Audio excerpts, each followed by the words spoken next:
Sobat Bahasa, jumpa lagi di Siniar Sasambo edisi Ayo KKLP. Seperti biasa, Ayo KKLP hari ini akan membahas isu-isu kebahasaan terkini yang tentunya ada hubungannya dengan Kantor Bahasa Provinsi Nusa Tenggara Barat. Nah, kalau berbicara soal bahasa, tahu nggak sih sahabat bahasa kalau misalnya ternyata bahasa Indonesia ini ternyata sedang diupayakan menjadi bahasa internasional oleh pemerintah dan tentunya kita bersama.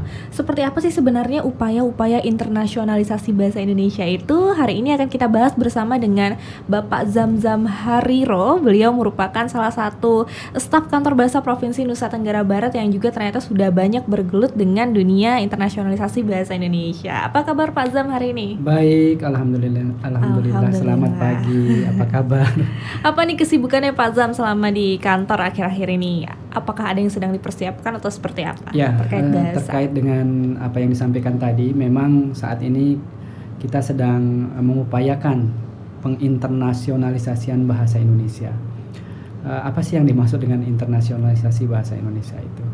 Sebenarnya internasionalisasi bahasa Indonesia itu adalah upaya untuk mengenalkan bahasa Indonesia ke luar negeri, untuk dipelajari, dipahami, dan kalau bisa digunakan sehari-hari atau dipakai dalam percakapan. Itu tujuan primernya. Sekundernya adalah kita berharap dengan memahami dan bisa berbicara bahasa Indonesia, orang asing akan mengenal Indonesia dengan lebih baik, dan juga akan tentu saja mendatangkan manfaat ekonomi. Orang asing yang belajar bahasa Indonesia akan datang belajar ke Indonesia, yang ingin berwisata juga akan mencari tahu bagaimana tentang Indonesia. Karena pada dasarnya bahasa Indonesia itu adalah bahasa yang terdiri dari bahasa-bahasa daerah yang dominan, ya. Sehingga tentu saja ketika mereka belajar bahasa Indonesia, mereka juga akan belajar bahasa daerah dan budaya daerah. Seperti yang beberapa kosakata misalnya yang saya bisa contohkan seperti unduh dan unggah itu, ya. Itu kan kosakata baru yang sekarang sudah banyak dipakai untuk mengganti penggunaan kata download sama upload. Nah, jadi ketika kita pakai unduh itu berarti download, unggah itu upload. Nah, unduh dan unggah ini berasal dari bahasa Jawa. Itu terkait dengan bagaimana unduh mantu, unggah mantu dalam proses perkawinan di etnis Jawa. Nah, ketika mereka memahami kosakata itu, mereka akan belajar tentang bagaimana budaya Jawa, ya, terkait dengan kosakata itu. Oh, ini loh ya yang dimaksud dengan unduh dan unggah. Belum lagi nanti misalnya kalau kita di bahasa Sasak ada kosakata baru yang sudah diusulkan masuk di KBBI seperti beruga misalnya. Beruga itu kenapa sih ada konsep beruga gitu kan? Beruga itu tempat orang Sasak berdialog atau berdiskusi atau musyawarah. Itu biasanya menunjukkan bagaimana guyup atau bagaimana masyarakat Sasak itu suka berkomunikasi dan berdialog dengan masyarakat sekitarnya. Itu kan dipelajari oleh orang asing. Nah, kembali ke internasionalisasi tadi. Jadi salah satu upaya untuk menginternasionalisasi bahasa Indonesia itu adalah dengan mengajarkan bahasa Indonesia ke orang asing. Sekarang itu sudah diajarkan ke hampir, kalau tidak salah ini hampir 200-an negara, ya. 200 negara di dunia yang diajarkan dan juga diperkenalkan. Yang terbaru beberapa negara di Eropa sudah universitas yang ada di Eropa sudah mencanangkan program BIPA atau bahasa Indonesia untuk penutur asing di universitasnya. Ini suatu hal yang positif. Kalau ASEAN kita tidak berbicara lagi karena mereka sudah dari dulu, ya, mengajarkan bahasa Indonesia. Sekarang yang perlu ditingkatkan, ya, bagaimana di ASEAN itu bahasa Indonesia menjadi bahasa perdagangan lagi supaya bahasa Indonesia menjadi lebih aktif. Kemudian di daerah-daerah Asia, kemudian Amerika Latin juga tidak luput dari sentuhan bahasa Indonesia untuk orang asing. Nah, jadi usaha untuk menginternasionalisasi bahasa Indonesia melalui pengajaran ini harus terus dilakukan dan masih tetap diupayakan oleh Badan Bahasa. Sampai saat ini dan tahun ini ada program pengajaran bahasa Indonesia baik secara daring maupun luring gitu ya. Untuk sementara karena masih ada kasus-kasus COVID dan Omicron, untuk yang luring kita memanfaatkan diaspora dan juga orang-orang asing yang sudah mampu berbahasa Indonesia dengan baik di sana untuk mengajarkan di sana. Sementara untuk yang tidak ada diasporanya kita mengajarkan melalui luring. Jadi ada pengajaran melalui internet dan YouTube dan juga bisa melalui aplikasi-aplikasi meeting. Kemudian upaya kedua untuk menginternasionalisasi bahasa Indonesia adalah melalui pariwisata. Ini yang sedang kita coba upayakan, bagaimana konsep pengenalan bahasa melalui pariwisata. Teman-teman di KKLP Media dan Wajah Bahasa ya kalau tidak salah, itu mengupayakan kerjasama dengan dinas pariwisata dan juga dengan pelaku-pelaku wisata yang ada di objek wisata untuk mengutamakan penggunaan bahasa Indonesia seperti papan nama dan juga informasi-informasi publik, misalnya daftar menu atau apa, itu semua kita kenalkan bahasa Indonesia dulu gitu, supaya mereka merasa bahwa memang ini daerah yang baru untuk mereka kunjungi. Bayangkan kalau kita orang asing berkunjung ke Amerika, di situ tertulis welcome, itu kan kita merasa bahwa di situ memang asing. Atau kita berkunjung ke Cina misalnya, terus di situ tertulis bahasa Cina dengan tulisan selamat datang. Kalau kita tiba di Indonesia terus ditulis dengan welcome, itu kan tidak menjadi asing bagi orang asing. Tapi kalau kita tulis menjadi selamat datang, itu akan menjadi bahwa menjadi asing bagi mereka. Dan itu yang ingin mereka tahu sebenarnya. Jadi jangan terbalik gitu. Kita berharap pelaku-pelaku wisata ini mengenalkan bahasa Indonesia ke orang asing. Saya yakin tidak akan mengurangi ketertarikan mereka terhadap wisata. Justru ini menjadi hal yang menarik karena ada hal baru gitu. Misalnya nama-nama hotel atau nama-nama tempat wisata itu kita namai dengan nama-nama lokal, tetapi ada penjelasan dalam bahasa Inggris atau bahasa asingnya. Misalnya katakanlah, kalau tidak salah kemarin saya lihat ada satu tempat kalau seperti katakanlah Kuta Mandalika, ya kan? Mandalika ini menjadi dunia sekarang. Bayangkan kalau kita buat namanya dari bahasa asing, mungkin dia tidak akan terlalu aneh ya. Tapi kalau Mandalika atau Lombok atau Kuta atau Senggigi atau nama-nama lokal yang kita usulkan, itu akan menjadi suatu hal yang unik dan menarik bagi mereka. Karena wisatawan ingin sesuatu yang baru, bukan ingin sesuatu yang sudah dia kenal. Tentu saja dengan keindahan dan kebersihan dan keamanan yang diusahakan. Jadi itu langkah kedua melalui pariwisata. Kemudian tentu saja kita tidak bisa berdiri sendiri untuk menginternasionalisasi bahasa Indonesia ini. Kita butuh bantuan dari rekan-rekan lain di luar sana, terutama dari pihak universitas. Salah satu upaya lain yang ketiga mungkin ini adalah meningkatkan kualitas pendidikan kita agar orang asing mau belajar ke Indonesia. Kalau sekarang kan masih mungkin orang Indonesia yang banyak belajar ke luar negeri ya. Tetapi di beberapa universitas sudah banyak orang asing yang datang belajar, seperti di Universitas Indonesia, UGM, Airlangga yang punya kelas-kelas internasional, dan beberapa pesantren internasional seperti Gontor, juga di Amalela yang ada di Sumbawa, dan beberapa sekolah yang ada di Indonesia juga ada orang asing yang belajar ke Indonesia. Nah, di situ kurikulumnya harus mengutamakan penggunaan bahasa Indonesia. Karena memang mereka berada di Indonesia. Nah, dengan tidak langsung kita sudah menginternasionalisasikan bahasa Indonesia ke mereka. Katakanlah mereka dalam satu universitas itu ada 20 negara yang perwakilan negara yang sekolah di sana. Kita sudah menyebarkan bahasa Indonesia ke 20 negara. Sebenarnya yang paling efektif lewat pendidikan. Hanya saja itu berat di universitasnya. Mampukah universitas itu meningkatkan kualitas pendidikannya menjadi universitas yang bertaraf internasional sehingga orang asing tertarik untuk belajar ke sana. Di Airlangga itu ada kelas-kelas internasional, seperti kedokterannya itu ada kelas-kelas internasional. Bahkan kalau tidak salah Universitas Mataram sedang mengupayakan untuk itu. Sehingga orang asing yang datang belajar ke sana tentu saja akan membawa keluarga kan, membawa teman, membawa informasi tentang Lombok, tentang Indonesia kepada dunia. Nah, kita berharap 2045 ini akan terrealisasi. Minimal bahasa Indonesia bisa menyaingi keberadaan bahasa Inggris. Tidak lagi bahasa Inggris yang diutamakan.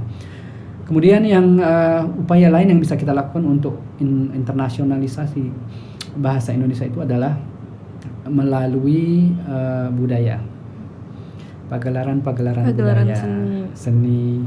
Ini kita harus merangkul seniman, kita harus merangkul teman-teman yang biasa melakukan pementasan di luar negeri. Mereka juga harus mengutamakan bahasa Indonesia. Karena tapi saya punya keyakinan orang sastra, orang budaya itu punya idealisme yang sangat tinggi bahwa bahasa Indonesia adalah bahasa saya, budaya saya adalah budaya Indonesia. Mereka pasti akan mengedepankan itu.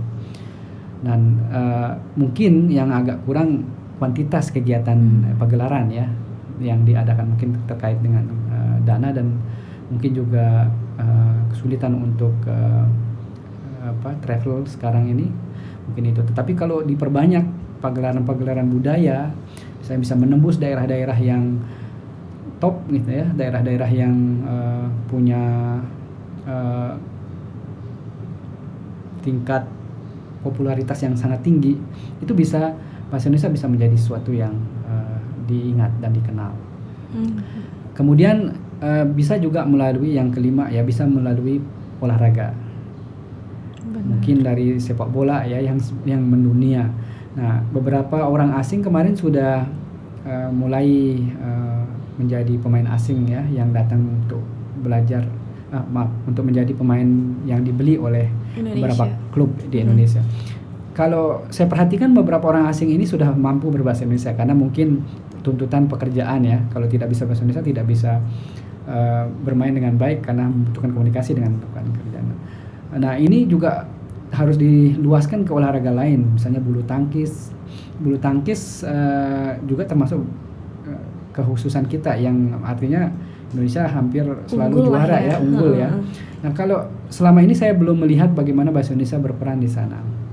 Nah, seharusnya official kalau istilah mereka ya, atau tim yang membantu untuk kegiatan-kegiatan itu mengupayakan bahwa bahasa Indonesia menjadi bahasa pengantar selalu dalam kegiatan-kegiatan mereka.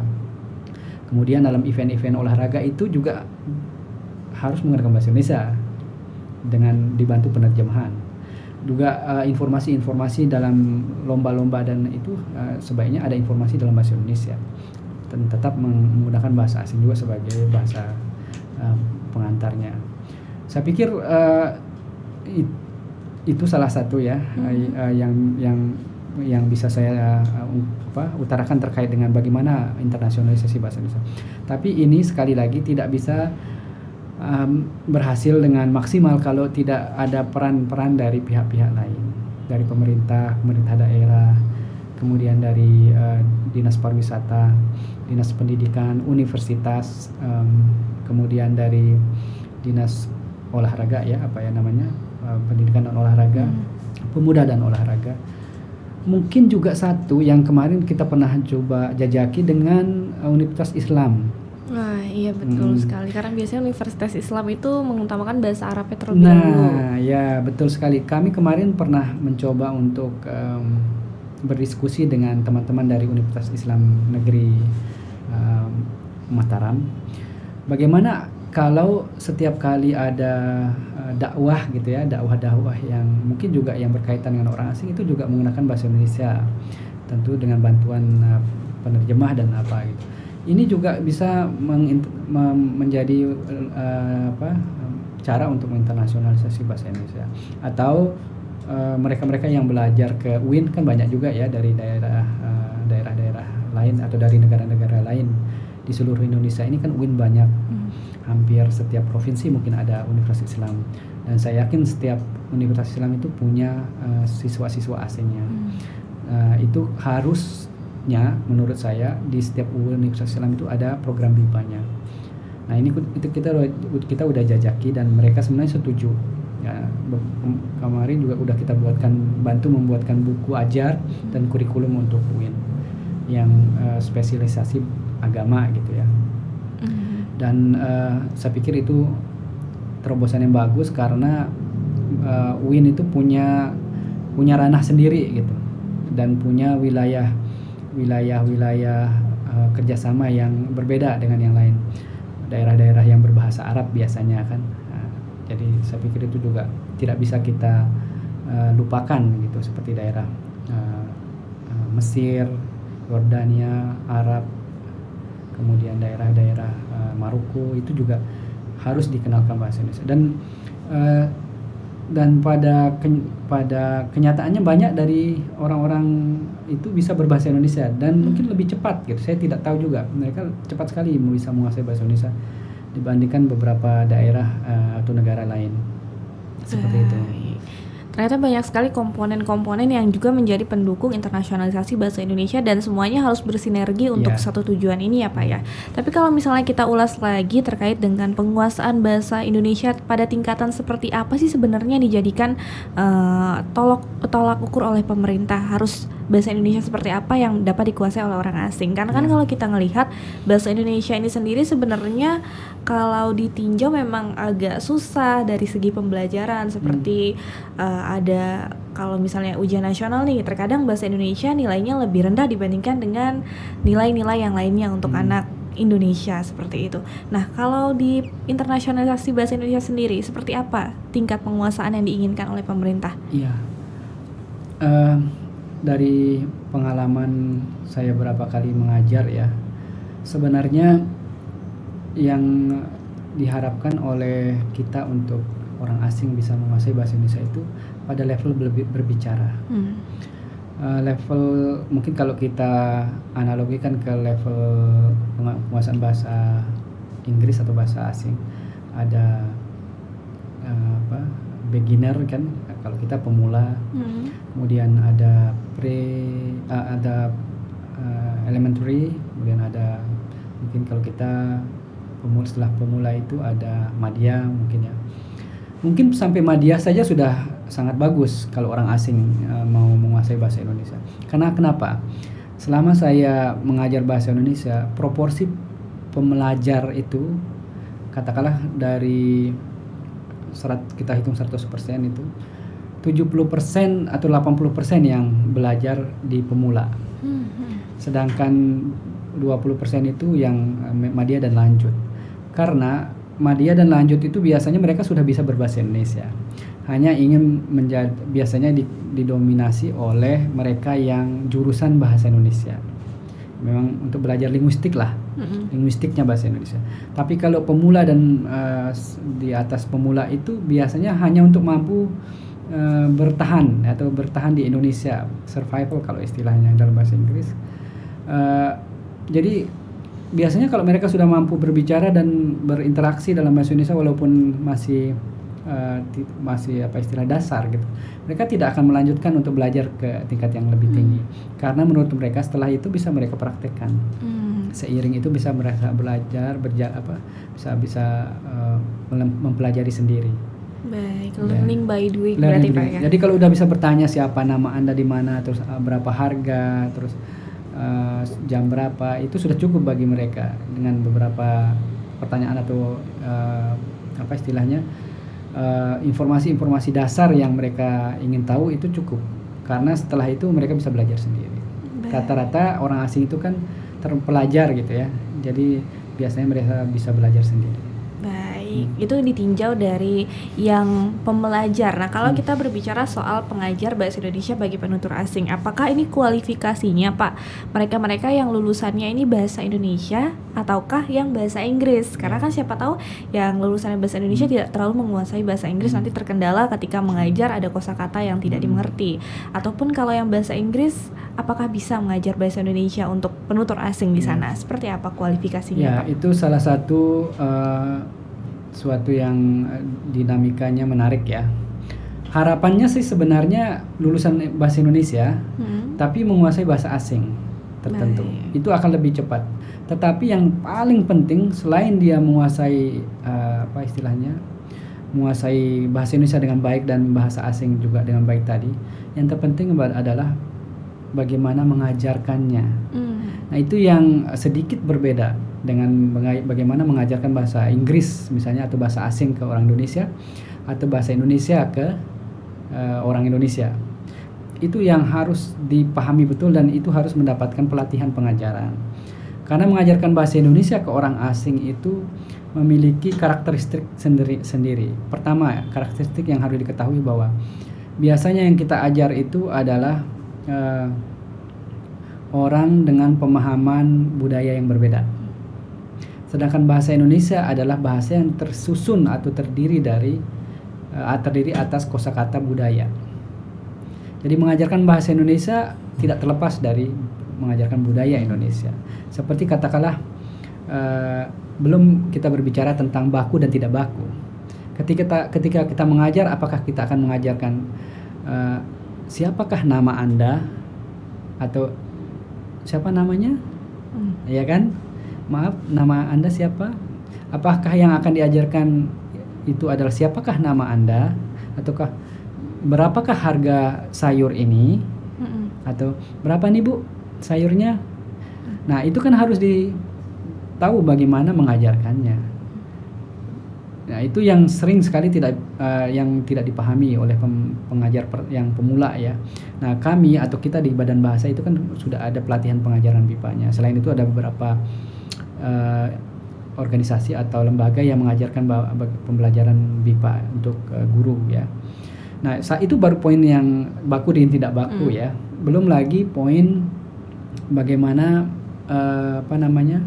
mengajarkan secara menarik gitu.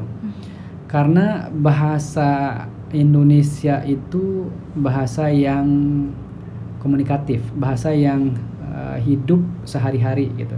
Seperti tadi misalnya kita akan mengajarkan menanyakan tentang informasi seseorang gitu ya. Siapa namanya, dari mana asalnya, terus di mana tinggal gitu. Itu kita harus tahu konteks, kita mengajarkan sesuai dengan konteks bagaimana, kapan sih pertanyaan itu akan ditanyakan gitu. Apakah sehari-hari harus bisa ditanyakan itu ke orang gitu kan, tidak. Jadi ada konteksnya, kemudian ada konteks budaya lagi, kemudian ada konteks bahasa itu sendiri. Baku tidak baku, kemudian halus dan tidak halus, Anda, kamu, ya kan? Tidak boleh kita bilang kamu untuk orang yang lebih tua ke kita kan. Kemudian menyebut nama mungkin juga, atau menanyakan umur, menanyakan sudah menikah atau belum. Karena orang Indonesia kan biasa punya pacar. Ini sering sekali terjadi dalam setiap pengajaran. Kalau ada murid orang asing yang kelihatan menarik, pasti pengajarnya sudah punya pacar belum, sudah nikah belum. Nah, hal-hal seperti itu kan harus ditahu bagaimana mengajarkannya. Kemudian menyiapkan materi itu juga, si guru ini harus betul-betul profesional.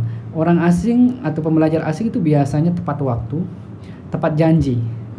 Kalau hari ini mau diajarkan tentang arah misalnya, dalam kurun waktu 1 jam, si guru ini harus konsisten mengajarkan itu dan harus mampu membuat si murid ini untuk bisa bagaimana menanyakan arah dan memberi jawaban tentang pertanyaan arah misalnya. Nah, kalau dia di luar konteks itu dia ajar dan dia terlalu banyak menerangkan, si siswa ini tidak punya kesempatan untuk melatih bagaimana bertanya, bagaimana menjawab, dia bisa diprotes. Jadi, oh kemarin janjinya ini, saya sudah bayar untuk ini loh, gitu. Kenapa sekarang yang diajarkan berbeda? Dan saya tidak bisa itu karena saya belum persiapkan untuk itu. Karena biasanya mereka akan mempersiapkan diri dulu untuk belajar itu. Nah, jadi konsisten rencananya dan konsisten yang diajarkan. Kemudian fair itu berlaku adil kepada siswa. Berlaku adil itu seperti ini, misalnya di sini ada siswa yang lebih pintar, sini ada yang kurang cepat belajar. Si guru ini harus bisa mengimbangi bagaimana sih yang pintar ini bisa diberikan kesempatan yang sama dengan yang ini secara proporsional. Kadang-kadang kalau kita mengajar terus kita senang dengan yang satu karena dia lebih lancar kan, akhirnya kita lebih ke sana saja gitu. Nah, kita meninggalkan yang agak kurang. Ini bisa menjadi suatu hal yang serius. Si siswa itu akan protes dan dia tidak mau belajar lagi karena menurut dia tidak diperhatikan.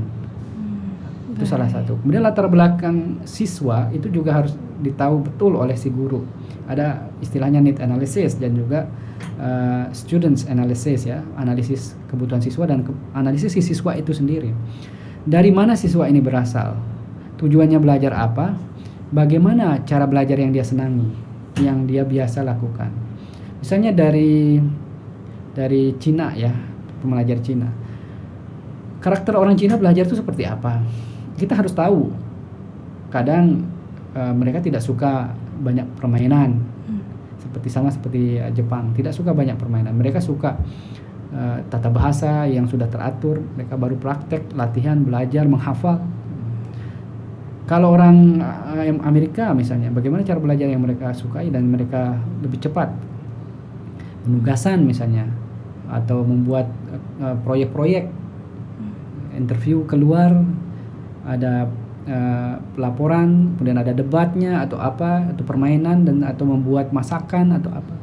Itu kita harus bisa buat semacam survei dulu gitu ya, secara singkat sebelum kita mulai pembelajaran. Kemudian kosakata yang kita akan ajarkan itu tidak boleh meluber. Misalnya satu hari kita akan mengajarkan tentang katakanlah tentang keluarga ya. Kita harus sudah menyiapkan misalnya janji ke siswa, mereka harus menguasai 20 kosakata tentang keluarga itu. Nah, ke-20 kosakata ini yang harus kita expose selama 1,5 jam misalnya. Sehingga si siswa ini mampu menggunakan 20 kosakata itu dalam berbagai skill, berbagai keahlian. Berbicara dia bisa dengan kosakata itu, bertanya dia bisa, menjawab dia bisa, menulis dia bisa, membaca dia bisa. Dalam konteks sehari-hari dia bisa. Berarti memang selain materi yang dipersiapkan dari sisi pengajar juga harus kesiapan mental untuk menghadapi mungkin budaya-budaya yang berbeda dari setiap negara. Nah, pertanyaan terakhir nih Pak terkait dengan internasionalisasi bahasa Indonesia dan tujuan pemerintah untuk melakukan internasionalisasi bahasa Indonesia. Apakah kedepannya tidak ada ketakutan dari pemerintah Indonesia nanti dengan diajarkannya bahasa Indonesia malah lebih banyak muncul bahasa-bahasa slang seperti itu atau percampuran bahasa yang menimbulkan bahasa-bahasa yang ambigu? Gitu. Seperti apa nantinya Pak? Kalau hal itu dari dulu sudah selalu ada. Mungkin Mbak Rizka pernah dengar bahasa slang, bahkan ada kamusnya dulu ya, bahasa slang. Tapi itu selalu hilang. Dia akan selalu muncul, ada di setiap generasi, tetapi akan selalu hilang. Kenapa? Karena mereka tidak ditulis, tidak dibakukan, tidak dijadikan suatu acuan pembelajaran. Nah, kalau bahasa Indonesia undang-undangnya ada, secara sistematis sudah diajarkan di sekolah, diujikan dan dipraktekkan. Selama itu masih ada, dia akan selalu hidup. Baik. Kamusnya selalu di upgrade atau ditingkatkan jumlah lemanya, selalu diperbaiki kesalahan-kesalahannya, termasuk masuknya slang dan bahasa-bahasa baru, ada adaptasi, ada adopsi, ya kan?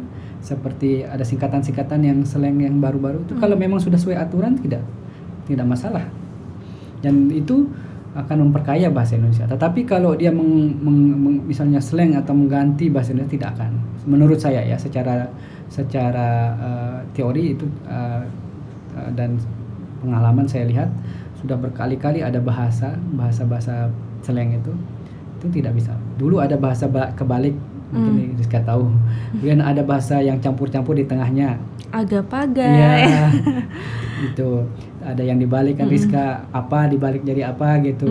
Dulu saya hafal, tapi sekarang sudah hilang kan. Iya benar. Hal itu adalah semacam generasi ya, milik generasi tertentu. Ini kan hilang. Baik, jadi hal itu bukan merupakan suatu penghalang atau nantinya bakalan menjadi sesuatu yang menghambat bahasa Indonesia untuk berkembang ke dunia internasional ya Pak ya. Baik, di akhir perbincangan kita pada hari ini Pak, apa sih yang sudah dipersiapkan oleh Kantor Bahasa dan tentunya Pak Azam sendiri nih untuk mempersiapkan Hari Bahasa Ibu, sudah sampai mana persiapannya? Karena kita ketahui Pak Azam nih koordinatornya nih perayaan Hari Bahasa Ibu. Ya, ini mungkin sedikit berbeda dari pembahasan tadi ya, terkait bahasa ibu. Jadi tanggal 19 Februari 2022 ini kita akan mengadakan peringatan Hari Bahasa Ibu Internasional. Ini tentu saja sebenarnya terkait secara langsung dan tidak langsung dengan BIPA juga, karena bahasa ibu internasional itu bahasa daerah. Bahasa daerah itu memperkaya bahasa Indonesia. Bahasa Indonesia itu akan dipelajari oleh orang asing. Itu terkait. Nah, ini juga bertaraf internasional. Jadi di dunia juga ada bahasa daerah. Jadi kita akan meringati bahasa ibu internasional itu tanggal 19 ini, dan kita sudah siap insya Allah. Karena sekolah-sekolah yang akan diundang sejumlah 1.000 siswa. 1.000. Dengan beberapa kegiatan dalam satu hari itu akan ada pagelaran pementasan permainan tradisional. Dalam hal ini diwakili oleh etnis Sasak karena kita membatasi jumlah peserta. Itu akan meragakan beberapa permainan tradisional khas daerah. Itu akan menarik sekali karena dibawakan oleh anak-anak. Di dalam permainan itu akan menggunakan bahasa daerah. Sebagai contoh misalnya seperti lari karung, tapi lari karung dalam bahasa daerah itu apa? Bagaimana bahasanya ketika mereka saling memanggil, saling menyuruh atau saling memberikan instruksi, itu kan pakai bahasa daerah. Kemudian ada pertunjukan, ada pertunjukan wayang dalam bahasa daerah juga. Kemudian ada menyanyi lagu daerah. Ini semua dilakukan oleh sekolah atau anak-anak sekolah. Ini kan menarik sekali. Kemudian wawaran itu bahasa daerah dari mendongeng. Nah, itu disampaikan oleh guru-guru PAUD mungkin nanti untuk anak-anak sekolah. Kemudian satu lagi itu stand up comedy. Kami belum punya istilah dalam bahasa daerah karena memang ini diambil dari bahasa asing ya. Sedang dicarikan padanan yang tepat dalam bahasa Indonesia atau bahasa daerahnya. Stand up comedy dalam bahasa Sasak. Wah, menarik sekali persiapan Hari Bahasa Ibu Internasional. Semoga nanti acaranya bisa sukses. Amin. Dan melibatkan banyak pemangku kepentingan yang juga memberi kebermanfaatan untuk banyak orang. Pak Zam, terima kasih sudah membersamai saya di Siniar Sasambo hari ini. Jangan bosan-bosan untuk berbagi informasi di sini ya Pak ya. Insyaallah. Baik sahabat bahasa, tidak terasa ya perbincangannya cukup panjang tapi tentunya menarik kan. Dan pastinya sahabat bahasa jangan bosan-bosan untuk terus menyaksikan tayangan-tayangan terbaru dari Siniar Sasambo Kantor Bahasa Provinsi Nusa Tenggara Barat. Saya Rizka Wijaya dan Bapak Zamzam Hariro pamit undur diri dari hadapan sahabat bahasa hari ini. Wabillahi taufiq wal hidayah. Wassalamualaikum warahmatullahi wabarakatuh. Waalaikumsalam warahmatullahi wabarakatuh. Nah sahabat bahasa, itu tadi tayangan Siniar Sasambo edisi kali ini. Gimana? Seru kan? Nah maka dari itu sahabat bahasa jangan lupa untuk berlangganan kanal YouTube Kantor Bahasa Nusa Tenggara Barat. Sukai video yang kamu pilih, berikan komentar dan nyalakan lonceng pemberitahuan supaya kamu tidak ketinggalan video-video terbaru dari Kantor Bahasa Nusa Tenggara Barat. Tadi video-video yang kamu saksikan juga kamu dengarkan dan saksikan melalui SoundCloud dan Spotify Siniar Sasambo. Jangan sampai terlewat ya. Dah.